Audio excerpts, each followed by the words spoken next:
Hi, artists. Miss Flashier back. This week we are going to talk about a very interesting artist named Andy Goldsworthy. He is considered a natural artist or an environmental artist. And I want to talk to you a little bit about him before I show you his work. Um, he is not like any other artist I bet you have ever seen because he uses materials that he finds in nature to create his artwork. He uses leaves, stones, sticks. He uses mud, grass, sand, and anything that he can find outside. Um, his artworks don't last forever, and I think that this is the point of why he works this way. He um, he uses things that can return to nature. So sometimes the only proof that he has that he made this is from a picture that he took. Um, and I think that he does this so that he doesn't really alter the space around him and that nature can return to nature and the environment can go back to the way that it was. So a lot of times things like wind will blow away his sculptures or his artwork. Rain will affect it. If ice melts or the change in temperature, that can affect his artwork too. So right here on this slide, I have um, two videos that show a bunch of his work that you can watch and see all the different ways that he creates stuff. And I just want you to remember that he does not use paint in any of this. So if you see the colors and stuff that change, he finds those specific colors and creates the work with the stuff that he finds. Sometimes he will use mud as paint, but that is about it. Um, So here are some other works. These are some sticks that he created into like cone-shaped form. This is a rock that is covered with all the yellow leaves, and he used water to kind of stick it to the rock. But again, if the rock dries out, the leaves are going to blow away.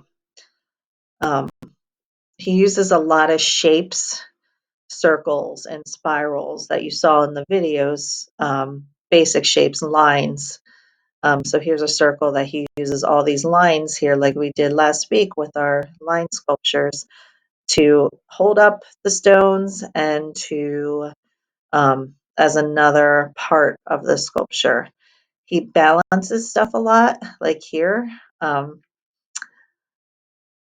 and I'm not, this must take forever for him to get this to balance correctly, but he is very meticulous, which means he takes a lot of time outside.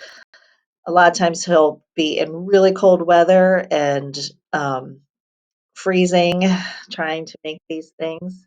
This one I like because it's something that you can do, and it's especially now because there's a lot of dried grasses and stuff still around before everything is blooming. And he just created these shapes and lines with these dried grasses. And again, here are some red leaves that he found and created a circle with them.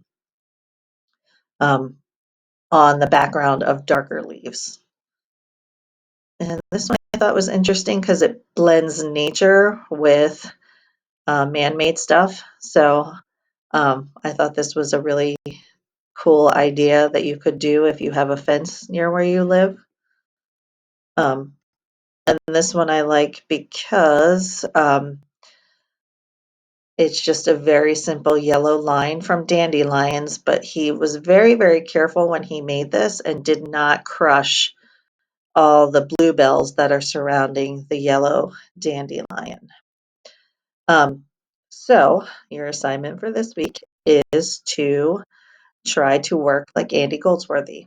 I made 3 videos here of myself and my son Adam working this way. You can do it very simply at home in your backyard. You could go scouting for materials in parks, or you could visit the spot that we started and created um, in White Clay Creek. Whatever is easiest for you. And if you cannot get outside and work, You can send me a video on Seesaw or add to the discussion board on Schoology, um, telling me what you think about his work, whether it's just a thumbs up, thumbs down, or you think it's silly that he uses these materials, or you think it's really cool, um, or something that you would like to try at some other point, even if you can't get outside with it. I just want to know your thoughts, that you have looked at these videos and thought about his work. There are lots of resources online about his artwork if you're still interested, so you can search for him on Google. And again, hope you have fun, keep creating, get outside, enjoy the weather. Um, and I miss you all and hope to see you soon.